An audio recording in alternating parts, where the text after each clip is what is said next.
Good morning, and thank you for joining us for another episode in the museum's Facebook Live series. I'm your host, historian Edna Friedberg. During each program, we examine a different aspect of Holocaust history and its relevance to our world today. Here in the US and in some other countries around the world, we're approaching the Mother's Day holiday. It's a day when we show gratitude to the mother figures in our lives, but the holiday is also a celebration of an idealized vision of women as nurturing and selfless. It seems like an interesting moment to examine the Nazi conception of motherhood, which was so central to state policy. The Nazi goal of creating a so-called pure race would not have been possible without the cooperation of millions of women. They directly recruited women and girls, designated as so-called racial Aryans, through nationalist propaganda and anti-Jewish conspiracy theories. Today, some women buy into or even actively spread dangerous white supremacist and anti-Semitic myths, cloaked in the guise of romanticized and distorted womanhood, or as a defense of white families. For our conversation, please join me in welcoming today's guests, Dr. Rebecca Erbelding, who is a colleague and a historian at our museum, and from the United Kingdom, Dr. Annie Kelly, who will share her expertise on contemporary conspiracy theories. Good morning, Becky, and good afternoon, Annie. Thank you both for being here. Hi, Edna. Hi, Annie. Hello, England. Hello from England. It's great to be here. We're so glad to have you. And during the course of the show, we ask you, our viewers, to please post your questions to Becky and Annie by putting them in the comments section, and we'll get to as many of them live during the course of the show as we are able. So Becky, can you begin, please, by helping us to understand the Nazi vision of motherhood, how they sold it to women, and how it furthered their goals? Sure. So Nazi leaders had very strong ideas of what they thought the ideal woman and the ideal family and the ideal country should be. In the 1920s, before the Nazis came to power, more women had joined the workforce. Maybe they delayed getting married and starting a family. And the Nazis wanted to reverse all of that, not only to go back to more traditional gender roles, but to push for an imagined ideal of what Germany could be. And so Nazi leaders used law and policy and a lot of propaganda to convince ordinary Germans of the need to build its so-called pure superior Aryan race. Meanwhile, of course, they systematically threatened the existence of Jews and others who were considered inferior under Nazi ideology. This is a 1936 propaganda poster. It's called The Joy of Motherhood. It was part of this slick campaign of national pride aimed at non-Jewish women. Women, as you said, Edna, were needed to give birth to supposedly racially superior children who the Nazis envisioned would one day rule the European continent. The Nazis promoted the idea of the folk, which is this idea that harkens back to a mythical German past, to these German farmers who supposedly had built the country and who the Nazis thought were racially, ethnically, and morally superior. And this idea was appealing. It was about patriotism, it was about belonging, and it was about Germans working together to make their country stronger. So the government incentivized young people to get married and to start families by offering marriage loans to newlyweds with a quarter of the debt forgiven for each child they had. So if they had 4 children, the whole marriage loan debt was erased. This is a photo of a mass wedding in 1933, and you can see the Nazi party flags there. 47 couples were married on this day altogether. And they had incentives. The Nazis had incentives to encourage women to have larger families, to contribute to this new nation that the Nazis were trying to build, including in starting a new medal, the Mother's Cross, which this is a picture from one of the award ceremonies. The first ceremony was on Mother's Day in Germany in May 1939. These awards weren't just for having a few kids. Instead, there are tiers of awards. So mothers would receive a bronze medal for 4 children, a silver for 6, a gold for 8. You can see a few of them here that we have in our collection. We have another photo, I think, too, celebrating this ideal Nazi family. You can see here a German officer and his wife and their 7 children. So this was part of a big propaganda push by the Nazis. So I can understand how some of this might have been appealing, let's say, to what we would term hardcore believers, but how widespread was it? How many German women or bought into this kind of role that they were supposed to propagate, procreate for the nation. There was a lot of pressure on women and girls to join this effort. It was seen as patriotic to get married to the right person and have the so-called right children, and lots of them. And women really bought into, a lot of women really bought into this national duty. Gertrude Schultz-Klink, who is the highest ranking Nazi woman, led the Nazi Women's League. She shared a podium with Hitler dozens of times. This is a photo of her here. She delivered Nazi propaganda to 3 million girls in their version of the Hitler Youth. 8 million women in organizations under the Women's League, and more than 1 million subscribers to their magazine, which promoted an idealized version of women and of mothers. We have a photo, I think, here of her attending a 1939 rally with high-ranking Nazis. Maybe we don't have the photo. Oh, yeah, here she is. She's on the left. She's standing next to Heinrich Himmler, who is the head of the SS, the elite Nazi forces who ran the concentration camps.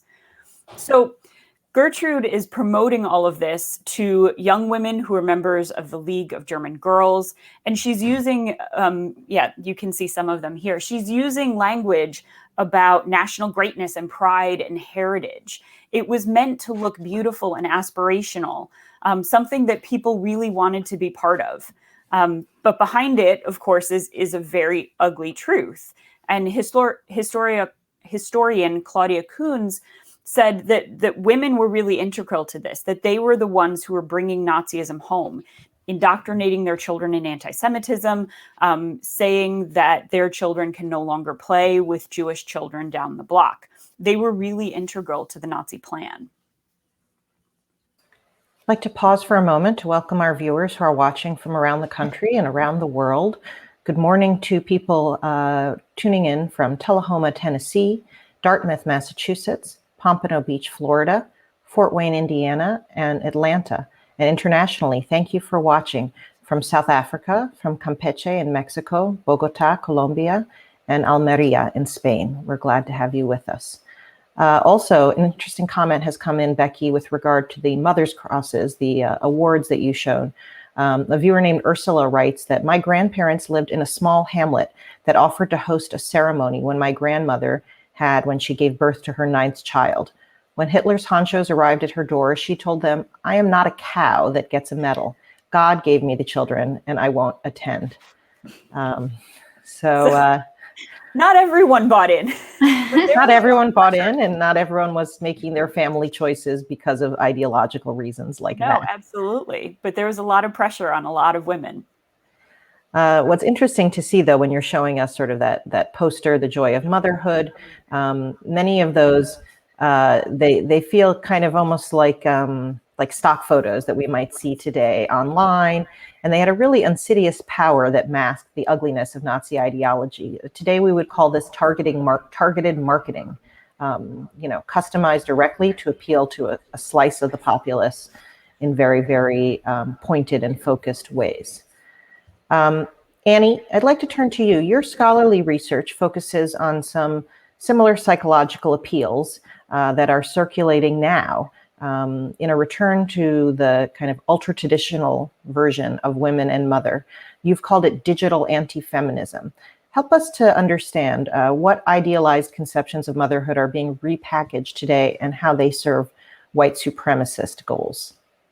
So I think when we think of white supremacists, we do have a tendency to think of, violent, scary men as the primary messengers of conspiracy theories and neo-Nazi ideology. But as Becky just told us, that was never really true. There's another form, I think, of white supremacy, which is much better at disguising itself. It's feminine, it kind of often appears non-threatening and domestic even. To give you an example of what I'm talking about, a few years ago during my research, I heard a podcast interview that really illustrated the phenomenon to me.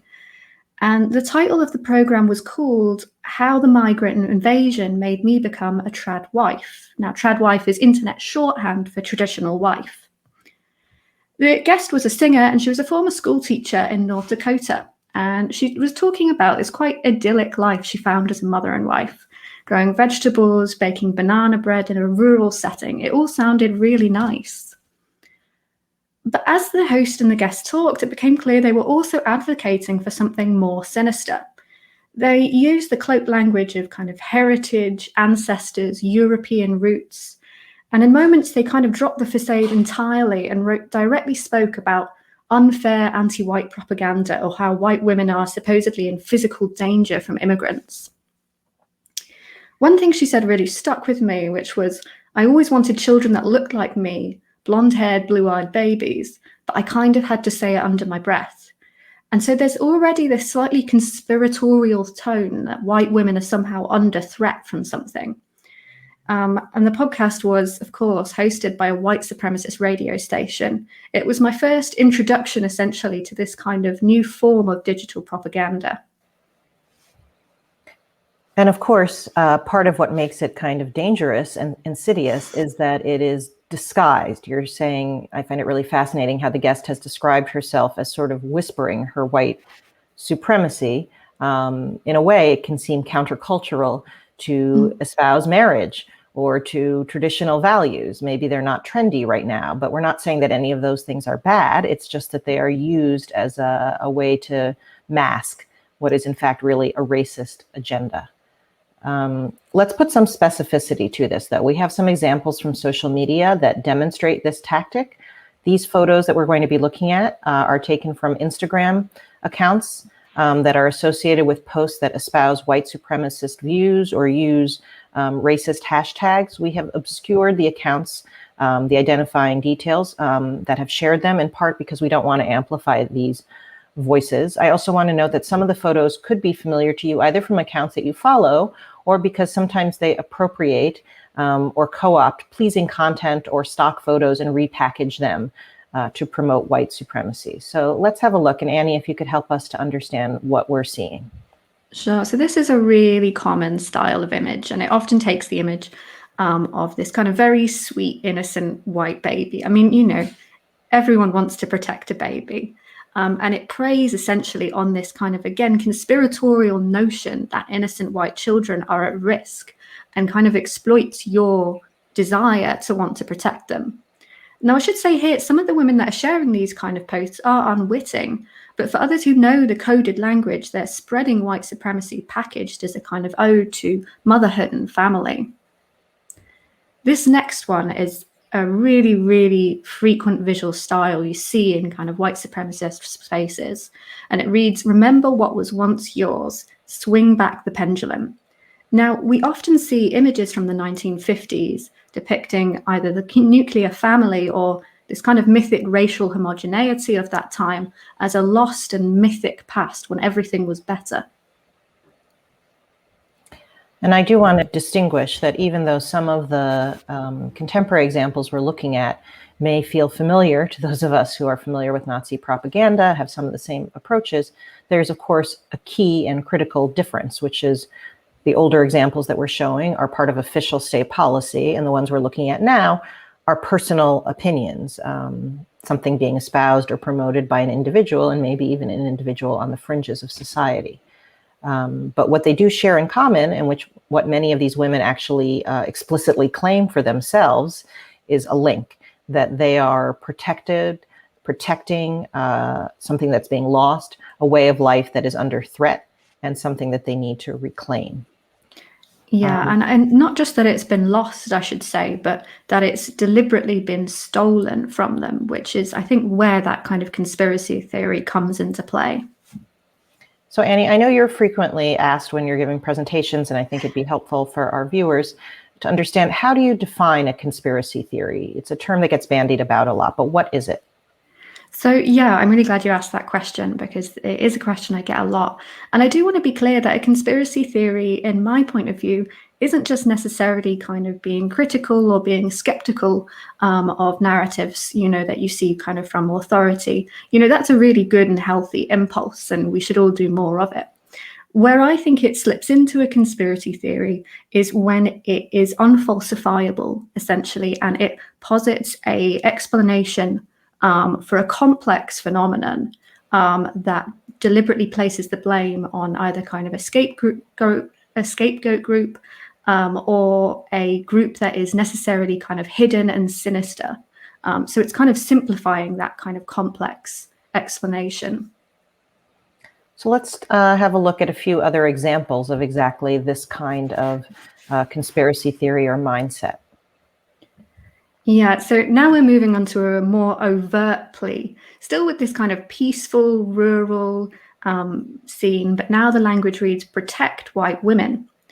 And these posts will often include really innocuous hashtags, which means that kind of anyone can see them. Things like femininity, traditional life, and homemaker, as well as overtly white supremacist tags, such as hashtag white genocide. And I've seen quite frequently hashtag blood and soil, which you will of course know was an actual Nazi slogan that's been reappropriated for social media.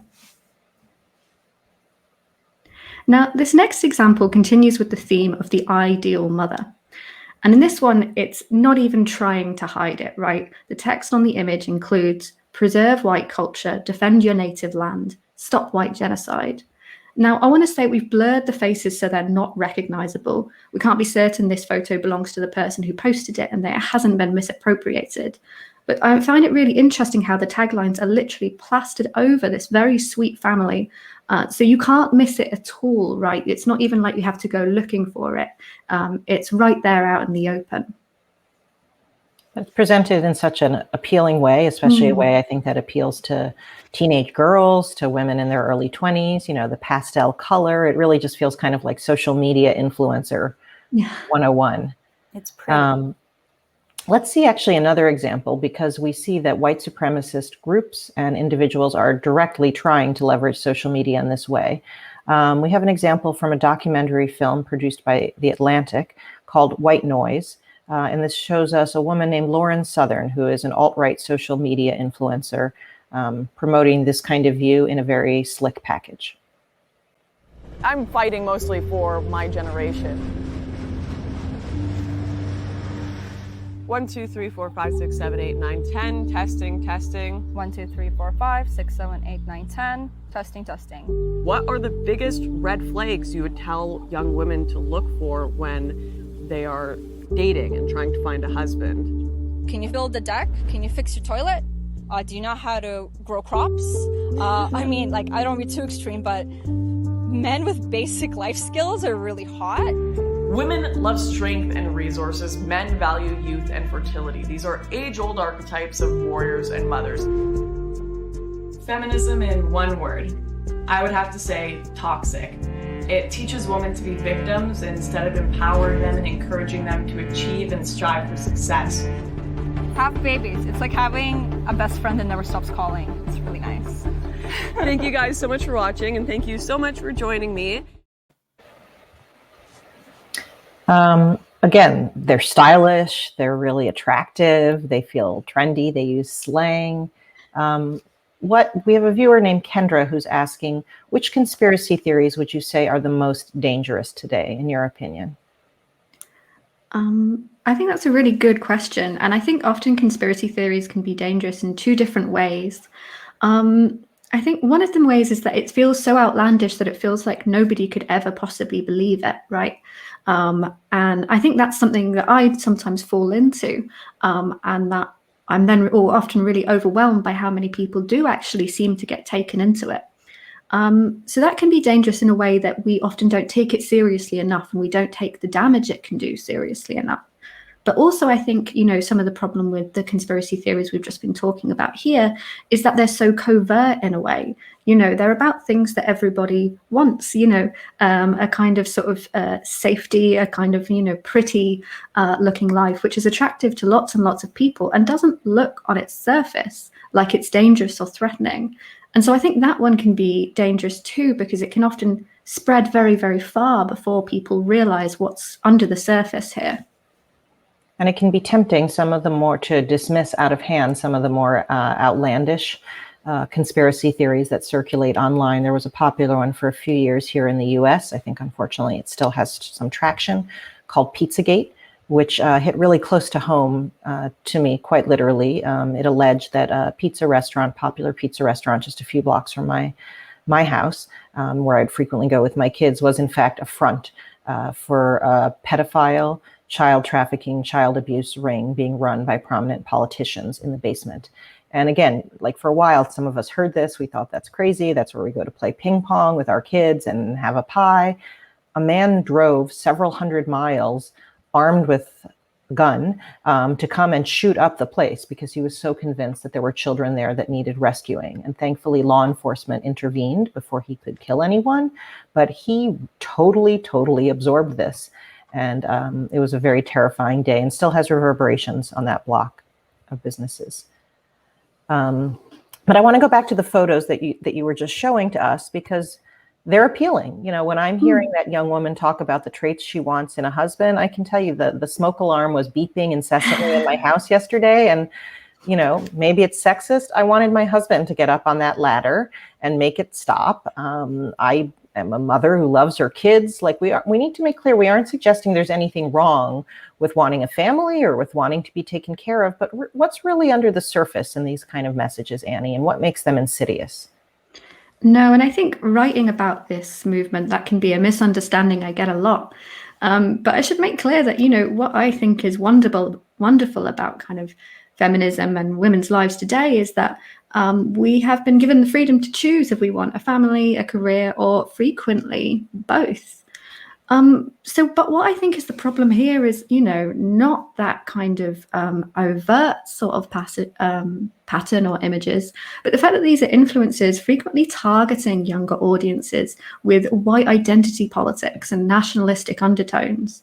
So it's not femininity and traditional values so much as it's white supremacy masquerading as those things. One common thread in a lot of this content is a really pervasive theory for modern neo-Nazis, which is known as the Great Replacement, or sometimes white replacement theory, and in some cases white genocide. And it posits essentially that white people are being deliberately replaced by immigrants and minorities. So this is part of why they emphasize childbearing so much. It's to say that young white women should have as many white children as possible to outnumber everyone else. It's not about the love of family itself. And it's really disturbing, if I can pop in, to hear how many forms this message can take. Because at our museum, we track the use of Nazi symbols, and we're seeing more of them as nationalism and white supremacy is surging nationwide. In the US, in Charlottesville, we heard chants of "Jews will not replace us," which draws directly to what Annie was talking about with the white replacement theory. And in January, among those who breached the US Capitol, there were people displaying neo-Nazi symbols. So the torches and the symbols may appeal to those with hardcore white supremacist leanings. But what is so dangerous, I think, in this, and what you're showing us, Annie, is the ways in which these beliefs are being repackaged in a non-threatening way to kind of slide it under the surface. This allows these theories and these white supremacist beliefs to gain traction with a much more mainstream audience, to show up on all of our Facebook feeds, and we may not recognize it at first. And I want to be clear, because our expertise here is history. I joke I'm not a psychologist, although I may try to play one on TV. But it's not that I or Becky are seeing these as having some parallels, but that these women are directly themselves saying, we are the inheritors of this vision of Nazi motherhood. Sometimes they even post Nazi era images, or as Annie has highlighted for us, use hashtags with direct Nazi slogans like blood and soil, or the replacement theory, the idea of threat. So I would like to turn back and root us solidly in the history, Becky, because while the Nazis were, as you described, offering incentives for German women to produce more of the supposedly desirable Aryan children, they were simultaneously employing other strategies to remove those with supposedly defective traits. How did that work in practice? So, I mean, anytime you are promoting the superiority of one group of people, you're implicitly suggesting, or explicitly suggesting in the part of the Nazis, inferiority of another group. So the Nazis justified their racism through a pseudoscience known as eugenics. They were not unique in believing in eugenics, this idea that biologically some races of people were superior than others. Other countries, including the United States, relied on it to justify discrimination against Black Americans and other minorities. We now know that eugenics is completely untrue, But at the time, it was used to give a scientific sheen, a scientific excuse for racism. The Nazis sought to build this large, strong Aryan society in Germany and in Nazi-occupied lands, which they imagined would one day rule the world. And so they were bent on destroying anything that they thought would taint it. The Nazis were masterful in dehumanizing Jews and making them to seem as threats. And they built on hundreds of years of anti-Semitism that existed long before Hitler became chancellor. This photo you can see here is a picture from a children's book, Nazi children's book published in 1936 called Trust No Fox in the Green Meadow and No Jew on His Oath.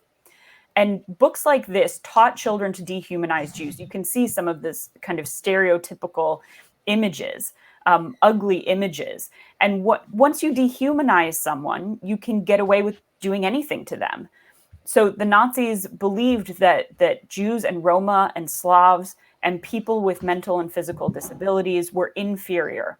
And so people who the Nazis assigned to those categories faced restrictions on marriage, forced sterilization, sometimes forced abortions. The Germans found numerous ways to prevent the so-called wrong people from having families, all the while they're promoting marriage among the so-called right people. In this photo taken in July 1935, we can see humiliation being used as a tactic. This is a young German couple, a Jewish man and a Jewish woman and a non-Jewish man. The non-Jewish man is seen here. They're being marched through the streets in northern Germany to denounce their relationship. So you can see police officers surrounding this young man, and he has been forced to wear a sign that reads, "I am a defiler of the race." And the purpose of this kind of thing, this humiliation, these public displays, was to punish the offenders and make an example of them, to discourage them from dating, or even befriending Jewish people. There are children in the background watching, and in some cases, the humiliation went even further. Women's hair would be forcibly cut. Onlookers would yell insults and throw things at the offenders, and Jews were arrested and imprisoned for daring to date non-Jews.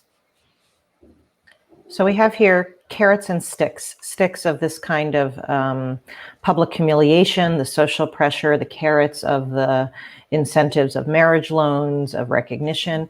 But even with all of those strategies, there were still not enough babies being born to fulfill the Nazi goal. And they took on increasingly extreme family policies. Could you describe what they were doing to ramp up birth rates of these more desired babies? Yeah, the Nazi campaign to keep women at home and making babies was only so successful. The Nazis are only in control of Germany for 12 years, and it takes 9 months to make a baby. So birth rates during the Nazi reign showed a slight increase, especially in the 1930s, but most historians now attribute that to an improved economy rather than the Nazi propaganda. And then, of course, birth rates decreased during World War II because German men were off to war and dying in war. So to boost the numbers, the Nazis started a program called the Lebensborn program, which means source of life. It was designed to promote the birth of racially valuable offspring, sometimes through non-traditional means. So while before the war and before Nazi takeover of Germany, having babies out of wedlock had been taboo, but the state now embraced a campaign to prohibit abortion of racially valuable children and convince pregnant mothers to keep their babies, even if they weren't married. These babies would be a patriotic gift to the nation. And so brochures sold visits to Lebensborn homes the way you'd market a resort. You can see a picture of one here. It's very idyllic. There are nice rooms. There are stone courtyards. Many of the women, 60% of them who would stay in one of these homes were unmarried. The organization employed 400 people in different homes around Germany and Austria and Norway and other occupied countries. And between 1936, when this program started, and 1945, about 7,000 children were born in these maternity homes. As Nazis invaded lands to the east, they even kidnapped some Aryan-looking children, or kids they thought were Aryan-looking, from their families, and placed them with German families so that the children could undergo what they called an ethnic transformation and become good Germans who would add to the power of the country. Your description of the Lebensborn homes and the campaign reminds me of a scene from the terrific movie of some years ago, Europa, Europa, which tells the true story of a Jewish teenager who survived by disguising himself as a member of the Hitler Youth. And there's a really intense scene where his girlfriend, who is a member of the League of German Girls, is pressuring him to have sex with her and to impregnate her, because she has fully bought into this idea that the best way she can be of service to the nation is to supply a baby, not realizing that the boy who she wants to be the father of the baby is actually a member of this so-called sinister, dangerous group of Jews. I want to turn back to that sinister idea, though, because in their messages to ideal Germans, or their idea of ideal Germans, the Nazis preyed on powerful fear, especially maternal instinct, to protect their kids, that you're protecting your children and your family from these conspiracies, from these dangerous groups in our midst. And Becky, that was not something that they invented out of whole cloth. There was a much older, longstanding lie about Jews that was being exploited by the Nazis. Please tell us briefly about the myth of the blood libel. Well, as you said, Edna, for the people that the Nazis had to convince, they had a long history of anti-Semitism to pull from. This was not a hard sell. For people that the Nazis wanted to convince, they could point back to these supposed historic incidents of danger and threat that Jews supposedly posed. And those anti-Semitic myths had been existing in Europe for hundreds of years. We can see how this is depicted in a painting in the Sandomierz Cathedral in the 17th century. You can see that this painting is anti-Semitic, with people drawn with Jewish stereotypes preying on innocent young people. You can see blood being pricked from the foot of a young child and babies crying, and there's the sense of doom in the painting. This reference to blood libel charges against Jews, the idea that Jews were kidnapping Jewish children, torturing them, murdering them, and then using their blood for Jewish religious rituals, those myths had begun as early as the 2nd century BCE. But it really took hold and spread in Europe, beginning in Norwich, England, in the Middle Ages. In March 1944, the Jews of Norwich were charged with ritual murder after the body of a young Christian boy named William was discovered stabbed to death in the woods. And so the Jewish community in Norwich were accused of having bought him before Easter, tortured him, and used his blood to make matzah, which is an unleavened bread which is customary to eat during Passover. So several years after this myth, the so-called facts are recorded. William is acclaimed as a saint in Norwich, and accounts of this kind of ritual murder were exploited in similar ways. Within 20 years, it had spread throughout Europe. This Becky, idea of blood Becky, libel. Yes. I'm just going to interrupt you for a second to Yeah, be clear. sorry. The date was 1144. We're talking about 1144. the 12th century. Yep. So go on, please. 12th century, like almost 900 years ago. I'm sorry if I misspoke. That's a okay. very long time ago. It has been around for a very long time, centuries. And how did the Nazis then pick this up and run with it? So the Nazis then exploit this myth.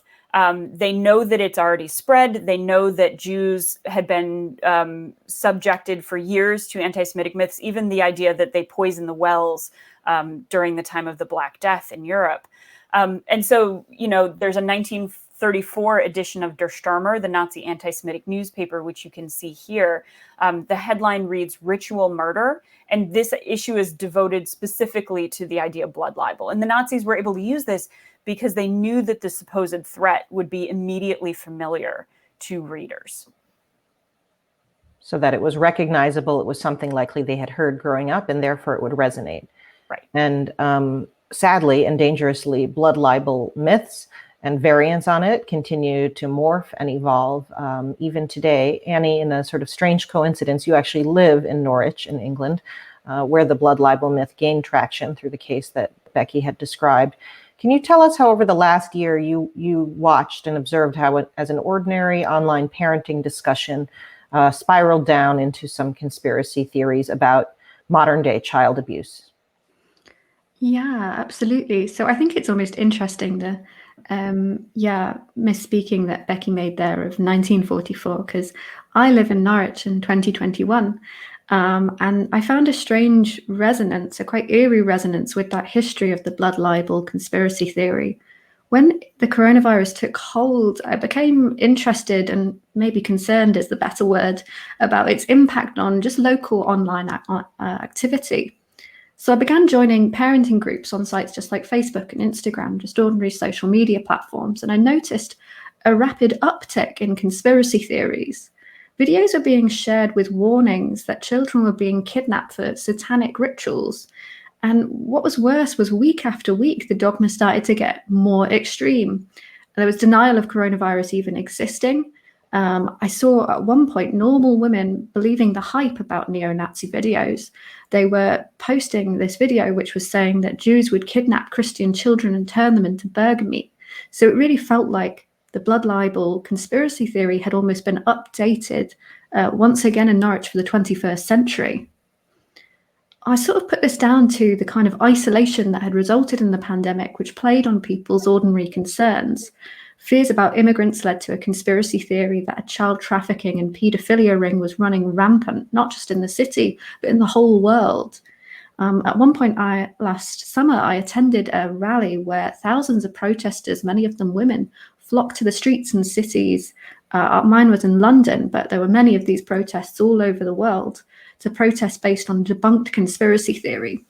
And this belief became so widespread at one point that used the hashtag Save the Children, which I should make very clear here is nothing to do with the legitimate charity that's been operating for over 100 years. And so I think I was finding it so interesting listening to Becky talk, because it seems to me that conspiracy theorists play on the same fears, those same human fears that the Nazis stoked during the Holocaust. This fear that a group is a threat to white Christian children and your children specifically. And I think it's worth mentioning here as well how vital QAnon has been spreading this conspiracy, not just in the States, but internationally too. And along those lines, we've gotten several questions, including from a viewer named Anna in Erie, Pennsylvania, asking about the Save the Children phenomenon, QAnon, whether these are sort of gateways to a reinvention. Could I take it a little broader and ask you about how social media works, how it is so powerful in spreading some of these conspiracy theories? Yeah, absolutely. So I think, Anna and has got it in one, and from what Becky's been saying, that the content is there, the fear is there, the anxiety is there. But what social media does is quite a specific thing, and it's important for us to understand how it works so that we can empathize better, I think, with how people get there. It can be really hard when you're hearing somebody talk and what they're saying just seems so far from reality. But the truth is that most people don't actually start off looking for a conspiracy theory. They may begin in online friendship groups, or as in my case, parenting groups, or searching for a topic that's relevant to the news, for example, COVID vaccine. But we do need to remember that the platforms we're on are not neutral. They never have been. They're specifically designed to make us spend as much time on them as possible. And one way to do that is to keep people watching more content that's extreme, that's sometimes frightening, that's a little bit exciting. Otherwise, we get bored. And so I think this is one way that people get drawn in little by little. In fact, often when I've spoken to family members of people who follow these conspiracy theories, they often describe it as watching a relative or a loved one get literally sucked in. And that they need, as you said, more and more extreme content. It's almost like that next hit needs to be more intense to capture the interest, drum up the emotion. Mm-hmm. Becky, I'd like to end, as we always begin, and end on a historical note. When you're looking at this element of Nazi history and the way that mothers were exploited, distorted in service of bigger racist goals, what do you see as the big takeaways from this history? Well, what this history shows us obviously is first the danger in demonizing or scapegoating whole groups of people, or in supporting people who are demonizing or scapegoating whole groups. As we saw today, the tactics, whether they were weaponized by the Nazis in the 1930s and 1940s, or more subtly done by white supremacists today, these tactics that they use are manipulative and powerful. So awareness is also really important, being self-aware, taking time to take a second consideration. As Annie said, figure out where you're getting your news, question things, but recognize when people are playing into your base instincts. That can be really important. So the conspiracy theories we talked about today predated the Nazis. They were weaponized by them, and they're still around today. So being able to recognize the conspiracy theories for what they are can help you reject them. I think when you see them on your social media feed, and can help you can help others do the same, reject them. And we have a comment along those lines from a viewer named Sarah, who writes that she thinks the idea is that propaganda can be so insidious and creep into the culture to become accepted thinking, and how the Nazis were experts in using this kind of propaganda. So I want to thank you both, Annie and Becky, for helping us to learn about some of the ways that these strategies work, what makes them so effective and appealing. Really glad to talk to you. Thanks, Edna. Thanks, Annie. Thank you so much for having us. I want to thank you also, our viewers, for being with us today, and to recognize that often the most effective recruiting tools or propaganda plays on basic human emotions and healthy, even wonderful values that we might have. The desire to be parents, the parental instinct to protect our children, the beauty that can come out of marriage or families, and that what we are seeing here in the phenomenon that we're illustrating is the ways that those instincts, those emotions, those appeals can be distorted and exploited to enlist people into causes that really have nothing to do with those values, but instead are in the service of something much, much darker. We hope that you've enjoyed this conversation, and we'll look in the comments for links to take you more in depth on this history and its origins, which people today directly see themselves as the inheritors of. We also invite you to join us for our next program in 2 weeks on Wednesday, May 19th, slightly different time, 10 a.m. Eastern Time here in the US. Our next Facebook Live program will be commemorating Asian American and Pacific Islander Month by honoring courageous individuals from that region of the world who rescued Jews, Jewish people, Jewish families during the Holocaust. So we really hope to see you then. Until then, be safe, be healthy and well wherever you are. Bye-bye.